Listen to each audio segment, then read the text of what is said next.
Good morning, Europe. It's Monday, a brand new week. Our top stories for you.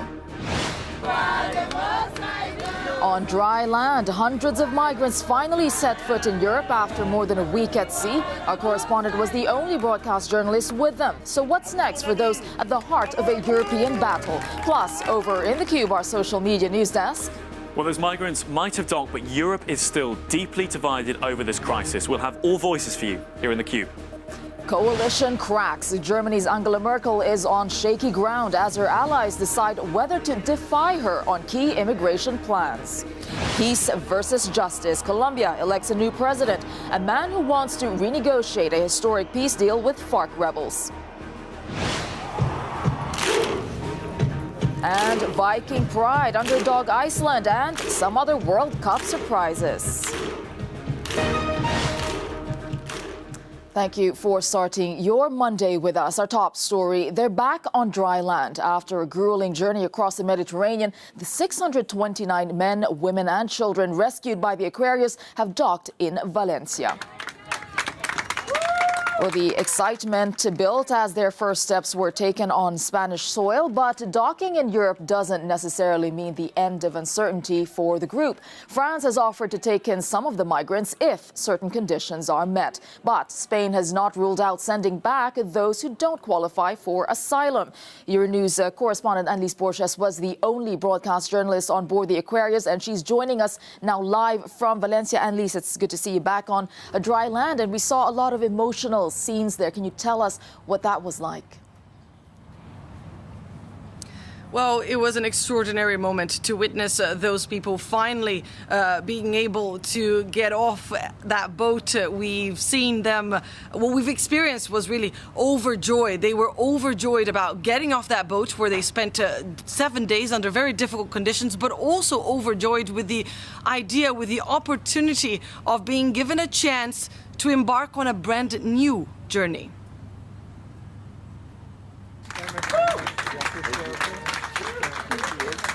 One last look back before embracing the future. After 7 days at sea, the end of an extraordinary journey. The men, women and children walked the shaky ramp with decisive steps. Thank you. I'm gonna miss you. Finally, they had arrived.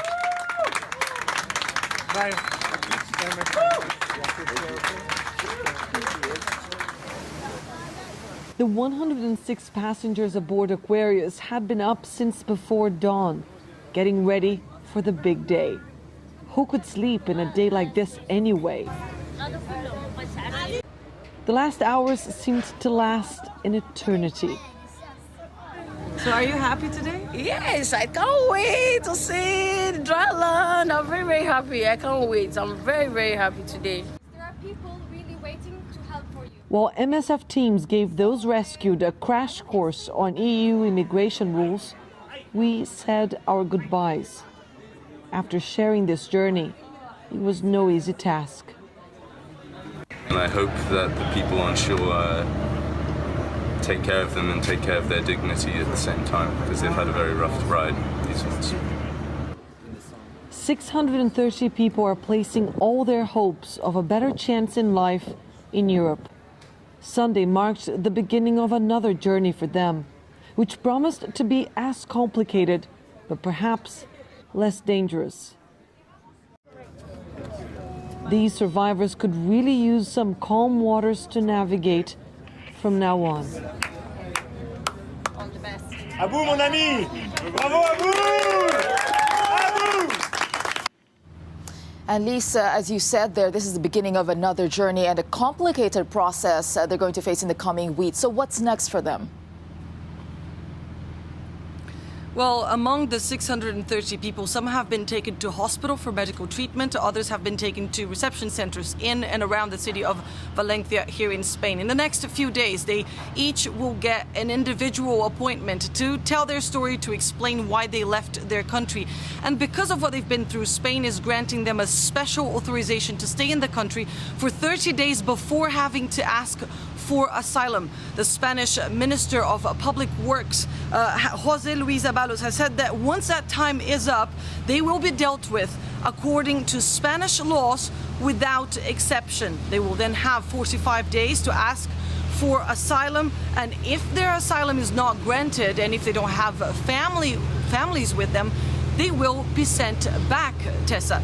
France is sending a team here to Spain. They are expected to arrive today. This team will analyze among the cases that are approved by Spain if there are people that have connections with France, that have family members in France that speak French, and these people will potentially be taken to France. So nothing is given yet. This is going to be a laborious process, a complicated one, and it will require time and patience. But if the last few days are anything to go by, these people have enough in them to see it through. All right, thank you for that. Annelies Borges reporting live there from Valencia. Thanks. So how is the arrival of these migrants being viewed across Europe? Alex and our social media news team is across all that reaction. I am Tessa. The eyes of Europe and indeed the world were focused on this story by our correspondent Annelies Borges, who, as we were just hearing from there, she documented every single stage of this journey. And when she got on the boat, who would have known that she would be at the centre of such a divisive journey? Now, this really goes to the heart of the issues that are dividing and splitting Europe. Let's first of all bring up the mayor of Valencia, though, who says with political will, welcoming these migrants, with political will, human rights can be protected. Here he is pictured. There's a tweet of his yesterday. However, there's a strong line being taken by SOS Méditerranée. Basically, they are saying that the inaction of the European Union as a whole is criminal on this matter. They are calling on EU member states to now wake up and develop a grouped search and rescue system. Now, this issue, however, has divided ordinary people across Europe as well. We've got people like Heather here who are saying, well done, Spain. Lives were saved by you today. Love and respect for fellow humans. However, there are other people saying that actually this issue, this migration issue, threatens to destabilise the entire EU project. Now, one of those, quite a prominent voice, Neil Ferguson, the historian, says that at first he was sceptical about whether Britain leaving the EU was, could be viewed as Britain stepping off a leaving ship. But now he's, he quotes in a tweet here, a piece in the Times newspaper saying that actually the European Union is going to be overwhelmed by this migration crisis and could tear itself apart. And perhaps these divisions are felt most keenly in Germany. Let's look at this from DW, where they say a storm is brewing in the Bundestag. Angela Merkel, her coalition threatened to be torn apart by issues of migration. This really, as I said, goes to the heart of debate happening. So while the Aquarius might have docked, for this story, that is just the end of the beginning. Tessa. All right, thank you for that, Alex and the Cube team. And as Alex mentioned there, although the current crisis is being played out largely through countries bordering the Mediterranean Sea, Germany is going through its own migration debate. Chancellor Angela Merkel and her CDU party are working to calm rising tensions within the ruling coalition. And for more on this, I'm joined by correspondent Jessica Salt, live in Berlin. Jessica, what is the coalition struggling to agree on? Well, Tessa, the issue of migration into Germany is currently such a huge point of contention between the two conservative parties in government that some political analysts here are saying that if this doesn't get sorted out soon, we could see a breakdown of the government. Horst Seehofer, who's Germany's interior minister and also one of the leaders of Angela Merkel's Bavarian sister party, the CSU, will announce today whether he will enforce his plan to tighten Germany's borders and not let in asylum seekers into Germany that have been registered elsewhere in the EU. But this heavily goes against what Chancellor Angela Merkel wants. She underlined last week that Germany must not act alone, that there must be a joint European response to migration. Yeah, and Jessica, this is, as we saw there, a storm is possibly brewing, but how big of a problem is this for the coalition and her government? Well, if Horst Seehofer announces today this plan to tighten Germany's borders, then this will be seen by Angela Merkel and her CDU party as a huge breach of trust. And what will she do next? Well, she could overrule him. She is Chancellor. And it's thought that this will just increase tensions within the Conservative bloc, and he will either be forced to resign or be fired. And this will just leave her on quite shaky ground as leader. Or she could give in to his demands, but that would completely undermine undermine the very positive attitude Angela Merkel has had herself to migration over the last 3 years. So Merkel and her CDU in her Berlin here hoping for a compromise today. She is hoping that Seehofer will give her another 2 weeks until the EU summit at the end of June, where she could talk to other EU leaders and come up with a European response that will placate the CSU party and their supporters in Bavaria. All right, thank you for that. Jessica Saltz live in Berlin. British Prime Minister Theresa May faces another key test over plans to pull out of the European Union. The House of Lords will today debate proposals for a so-called meaningful vote. That's the role that the Parliament will play if MPs reject the exit deal May negotiates, or if she fails to reach a deal at all. Where talks between the Prime Minister and pro-EU rebels on another compromise broke down last week at the last minute, leaving two similar but different proposals on the table. Pro-EU ministers are holding out for more, threatening to bring down the government. Both houses of Parliament must agree on the final wording before it can become law. Now, joining me to explain more about Britain's Brexit problem is our correspondent, Alistair Sanford. Alistair, how big of a problem is the government in? It's in a bit of a bind. This is all part of the roller coaster ride that the Brexit legislation is currently undergoing through Parliament. This is the actual bill that will take the UK out of the EU. It's before the House of Lords today. The crucial vote comes in the House of Commons on Wednesday, the lower house, the elected chamber. The government, of course, is on a knife edge in Parliament with a very small majority. These divisions between the hard and soft Brexit go across all parties, making everything very uncertain. Concerning Parliament's meaningful vote on the outcome of the negotiations, now the pro-EU Tory rebels, they say they want stronger parliamentary powers to deal with this situation where there might be no agreement, to avoid what they say would be the chaos of no deal. The government says that would completely bind their hands and undermine their negotiations. It could even overturn Brexit, and what they're proposing is more of a symbolic vote for Parliament.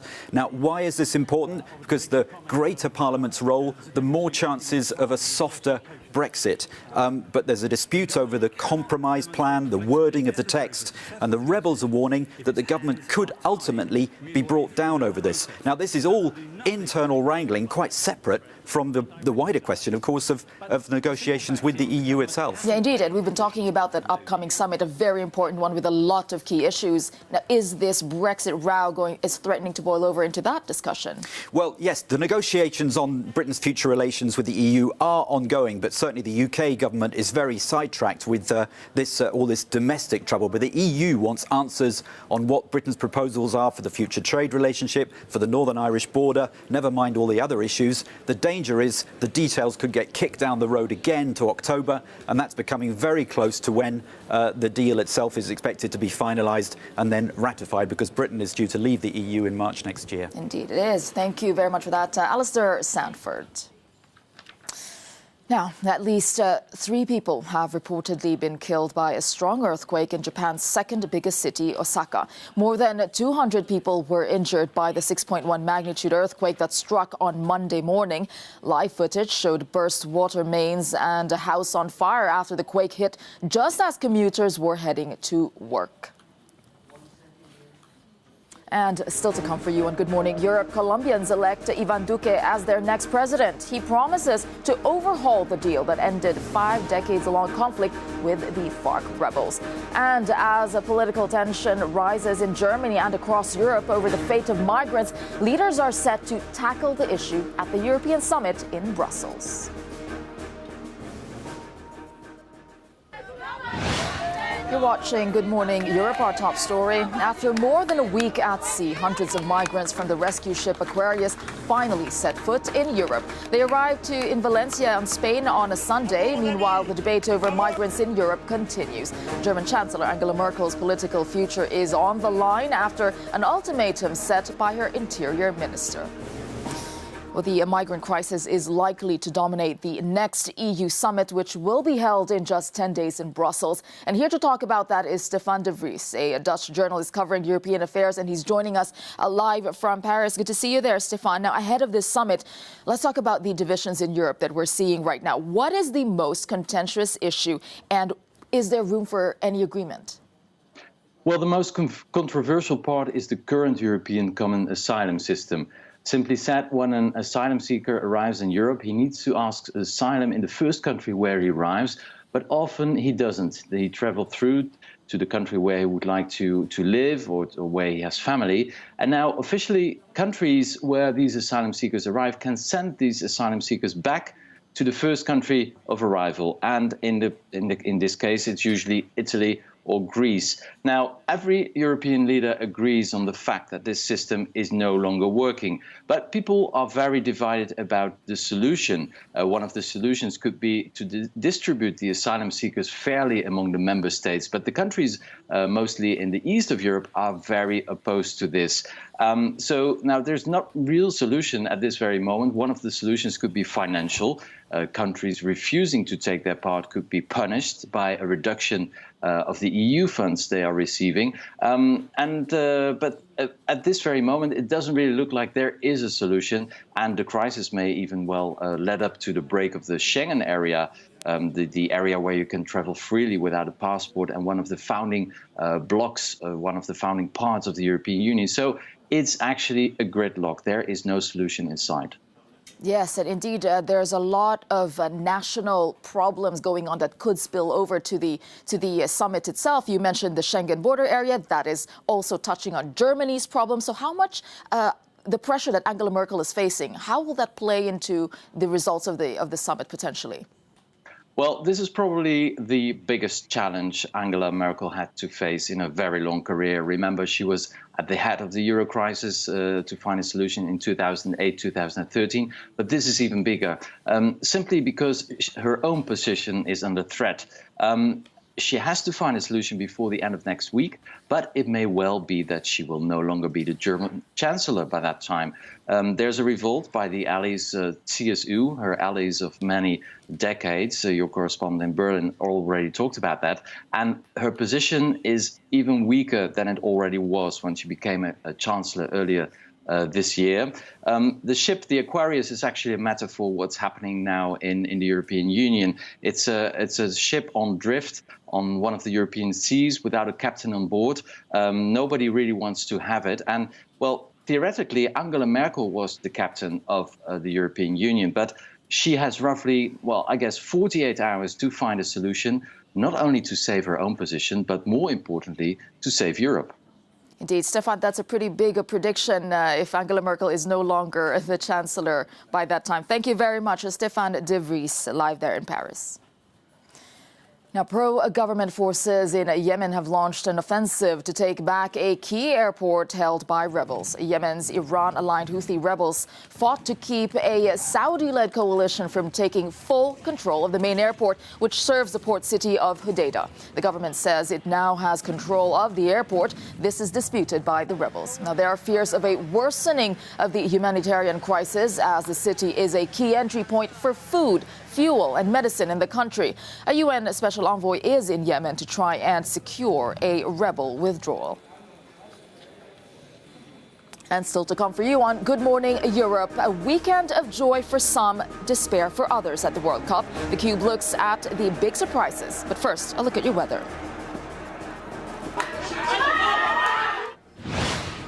You're watching Good Morning Europe. Welcome back. Now, thousands of fans watched that match where Mexico won 1-0 over champions Germany. But that's not the only thing people are talking about. There's another country on everyone's lips. What is that, Alex? Well, yeah, there is, Tessa. There is. And that country is the footballing giant, Iceland. Oh, well, you might think I'm joking there. But for a country with a team that is not professional, they are certainly sending shockwaves, mainly because of this. Check this out. This is ahead of their game with Argentina. This is their thunderclap. These are the fans, the Icelandic fans, clapping in unison here. Now, that doesn't terrify you. I don't know what does. We often see the underdog as someone meek and feeble. These guys look pretty terrifying to me. Now, people are saying that this is the Icelandic Viking tradition of a thunderclap. And perhaps the suggestion of that historical roots explains some of the outfits we've seen among the fans. the Icelandic fans. Now, obviously, Iceland drew in this match with Argentina. Iceland are not a professional team, and so the fans, the passion and the energy these fans are putting into supporting their team is, pretty fantastic. But, a lot of people are commenting on that. The fact that the manager of the team is a dentist during the week, according to Iceland Cricket, and he had to ask for time off in order to go to Russia to support his team in the World Cup. So Iceland are really sending shockwaves at the moment. Their team, being the underdogs, sharing a lot of energy, positivity. We've got that thunderclap as well. Is this the most talked about moment in the World Cup so far? Maybe not. Maybe there was that great defeat, German defeat to Mexico. But this is certainly a positive one. We all love the underdog. So if you're watching and you want to see more from Iceland, or let us know any of your thoughts on the World Cup, you can using #TheCube, Tessa. Well, that thunderclap is pretty mesmerizing. It is. It's terrifying, isn't it? Thank you for that, Alex. And thank you for joining us on Good Morning Europe. And do stay with Euronews for a lot more stories. In the meantime, we'll leave you with today's No Comment from Russia and a flavor of what World Cup fans are experiencing, starting with another look at Iceland's unique celebration.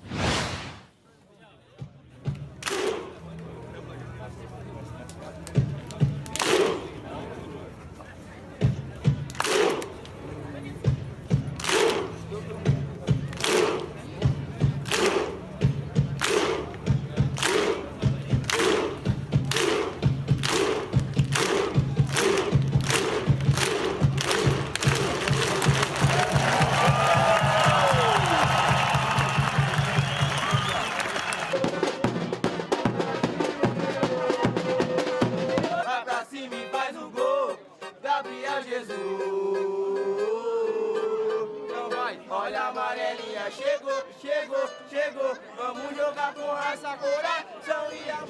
Campeão da Suíça, ontem falava sobre o Neymar e disse o seguinte: é prática.